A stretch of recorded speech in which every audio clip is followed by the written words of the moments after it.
Assalamualaikum warahmatullahi wabarakatuh. Baiklah, sekarang kita akan mulai pembahasan tentang aset tetap tidak berwujud. Pada esensinya, pembahasan aset tetap tidak berwujud ini hampir sama ya dengan pembahasan aset tetap berwujud, yaitu kasus tentang penurunan nilai. Nah, baik, sekarang kita akan mulai bahas soal dua ya. Di sini diketahui PT Udari mempunyai aset tetap tidak berwujud berupa hak cipta atau copyright dengan data sebagai berikut. Biaya perolehan 710 juta, nilai yang tercatat 705 juta, dan ada nilai yang terpulihkan sebesar 420 juta. Oke, di sini yang kita akui adalah nilai yang tercatat. Kita akan selalu bandingkan ya, kalau penurunan nilai itu kita membandingkan nilai yang tercatat dengan nilai yang terpulihkan, atau kalau di aset tetap berwujud itu nilai wajar atau fair value ya, atau dari net cash flow ya. Jadi kita akan membandingkan itu. Karena di sini terjadi penurunan, maka disebut dengan impairment atau penurunan. Kita akan hitung penurunannya nilainya berapa. 705 juta dikurangin 420 juta, yaitu sebesar 285 juta. Nah, dari sini kita akan jurnal ya, seperti instruksi yang poin pertama, kita akan menjurnal penurunan nilai hak cipta pada tanggal 31 Desember 2016.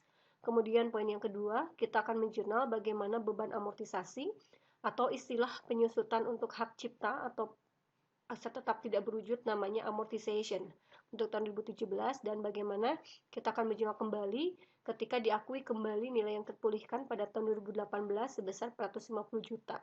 Jadi perusahaan itu selalu mengupdate ya bagaimana nilai wajar terhadap aset tetap tidak berwujud tersebut. Baik, sekarang kita akan mulai membahas soal 6.2 ya untuk poin 1. Bagaimana terjadinya penurunan nilai? Penurunan nilai ini kita akui seperti biasa terjadinya kerugian. Kerugian itu ada di sebelah debit, kita jurnal seperti biasa yang sama dengan aktiva tetap berwujud, itu di debitnya adalah loss on impairment ya. Loss on impairment, di kreditnya adalah aktiva tetap tidak berwujudnya sendiri atau yang kita kenal dengan copyright, yaitu sebesar tadi ya, selisihnya 285 juta. Di sini kita catat dalam ribuan saja ya, berarti di sini kita tulis dalam ribuan. Nah, seperti ini kalau terjadinya penurunan nilai atas aset tetap tidak berwujud ya. Jadi selalu di debitnya itu loss on impairment, di kreditnya adalah langsung mengurangi terhadap aktiva tetap tidak berwujudnya sendiri. Baik, sekarang kita poin 2, yaitu tentang amortisasi. Amortisasi itu penyusutan, berarti kita akan hitung dulu berapa penyusutan per tahun. Yang kita hitung yaitu dari nilai yang terpulihkan ya, berarti dari yang 420 juta dibagi umur ekonomis dari aktiva tetap tidak berwujud sendiri. Di sini diketahui nilai sisa manfaat atau umur ekonomis dari copyright sebesar 5 tahun, berarti per tahunnya itu dibagi 5, nilainya 84 juta.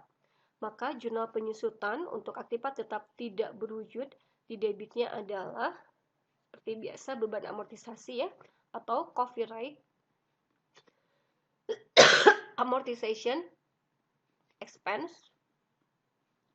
Nah, di kreditnya adalah copyright sebesar 84 juta.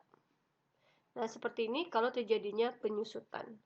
Sekarang poin yang ketiga, bagaimana kita akan menilai kembali terhadap aktiva tetap tidak berwujud atau copyright yang dinilai sebesar 450 juta. Maka kita akan hitung dulu, berarti seperti biasa ya, 450 juta dikurangin. Nah, dikurangin sisanya, yaitu sisa dari nilai yang terpulihkan awal 420 juta dikurangin. Nah, di sini penurunan nilai copyright itu sudah 2 tahun ya, yaitu 2016 sampai 2018. Berarti 2 dikali 84 juta dulu. Ini berarti dikali dulu ya total pengurangan copyright-nya. Kemudian dikurangin 420 juta, baru hasilnya 450 juta. Maka dihasilkan kalau sudah kalian hitung nilainya itu sebesar 198 juta. Nah, jurnalnya karena ini terjadinya pemulihan, berarti copyright yang tadinya dikredit, maka kita akan mendebitkan. Copyright di debit ya sebesar 198 juta. Nah, di kreditnya adalah recovery ya atau pemulihan, atau istilahnya recovery of impairment. Ya, recovery of impairment atau recovery of loss impairment. Jadi pemulihan atas terjadinya kerugian. Berarti kerugian itu akan berkurang sebesar 198 juta. Nah, seperti ini pembahasan yang poin 2. Sekarang kita akan membahas yang poin 3, bagaimana terjadinya di sini katanya PT Berkah membeli merek dagang. Ini sekarang kita bahas soal 6.3 ya. Dengan biaya perolehan 600 juta dan tanggal 1 Juni 2012. Kemudian perusahaan mengestimasi merek dagang atau trademark itu umur ekonomisnya 10 tahun. Kemudian entitas menggunakan metode garis lurus. Biasanya aktifat tetap tidak berwujud ini amortisasinya menggunakan slackline ya, biar lebih mudah. Nah, tanggal 30 Mei 2017, entitas menawarkan membeli barang tersebut dengan harga 500 juta.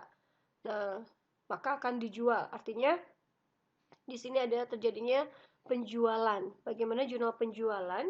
Seperti biasa, kita akan menghitung apakah terjadinya laba atau rugi penjualan, yaitu dari pertama harga perolehan ya. Harga perolehan dari trademark kan berarti 600 juta. Ini sama dalam ribuan ya. Nah, dikurangin total akumulasi atau total amortization ya. Amortization kita akan hitung di sini amortization-nya berapa lama. Di sini amortization-nya berarti 600 juta untuk 10 tahun. Kita hitung dulu. Per tahunnya itu adalah sebesar 60 juta. Nah, yang kita amortisasi berarti dari perolehan 2012 sampai dijual. Dijual sendiri 2017 30 Mei berarti pas ya, yaitu sebesar 5 tahun. Berarti amortization 60 juta dikali 5 hasilnya 300 juta. Nah, maka nilai bersih atau book value-nya net book value ya atau net carrying sebesar 300 juta. Ini akan dikurangin. Nah, kita dijual sebesar 500 juta. Maka di sini karena penjualannya lebih besar daripada book value-nya, maka terjadinya laba atau gain, yaitu sebesar 200 juta. Seperti ini jurnal atau perhitungan terjadinya penjualan. Yang ditanyakan adalah jurnal penjualan termasuk amortisasi. Pertama kita akan analisa dulu jurnal pada awal perolehan, yaitu tanggal 1 Juni 2012 ya. Nah, kita memperoleh merek dagang, berarti kita akan membeli merek dagang, trademarknya di debit. Di sini kita asumsinya belinya dengan secara tunai, berarti pada cash sebesar 600 juta. Nah, ini dalam ribuan ya. Kemudian kita akan menjual amortisasi. Amortisasi itu tiap tahun. Nah, tahun 2012 sendiri yaitu selama 31 Desember 2012, yaitu selama 7 bulan ya. 7 bulan. Nah, artinya di sini dari bulan Juni sampai 2012 ya. Maka kalau amortisasi itu di debitnya seperti biasa, amortization, trademark, expense ya, kreditnya adalah trademark. Kita akan hitung yaitu dari 600 juta dibagi 10 per tahunnya 60 juta. Yang kita hitung kalau di tahun 2012 berupa selama 7 bulan, berarti 7 per 12 dikali 60 juta. Hasilnya itu sebesar 35 juta ya. Kalau kita hitung 35 juta. Kemudian tahun selanjutnya sampai dengan tahun penjualan yaitu selama per tahun ya. Berarti per tahunnya itu mulai dari per tahun itu 31 Desember 2013. Jurnalnya itu sama ya, di debitnya amortization, trademark expense, kreditnya trademark yaitu per tahunnya sebesar 60 juta. Kemudian ini selama 5 tahun seperti ini ya. Sekarang kita pada waktu penjualan ya. Penjualan itu tahun 2017. Berarti di sini sebelumnya kita akan jurnal dulu penyusutan tahun 2017. Penyusutan yaitu mulai dari 1 Januari sampai 30 Mei ya. Januari, Februari, Maret, April, Mei. Jadi selama 5 bulannya. Nanti kalian hitung ya. Ini berarti hitung penyusutan selama 5 bulan. Nah, sekarang kita jurnal penjualan. Penjualan berarti tanggal 30 Mei ya. Maaf, ini 30 Mei. 30 Mei yaitu ketika kita jual berarti kita akan mendebit cash. Cashnya berarti sebesar nilai jual sebesar 500 juta. Kemudian kita akan mengurangi nilai dari aktifat tetap tidak berwujudnya sendiri atau kita akan menghilangkan amortisasi. Tetapi kalau di aktifat tetap tidak berwujud itu bukan accumulated ya, tapi dia mengurangi trademarknya sendiri. Jadi langsung aja di sini mengurangi harga perolehan trademark. Nah, berarti trademarknya itu sebesar 600 juta dikurangin 300. Berarti kita hitung yang sebesar ini, kita jurnalnya sebesar net. Berarti 300 juta. Nah, kemudian akan mengalami gain. Gain itu ada di sebelah kredit ya. Gain on sale trademark.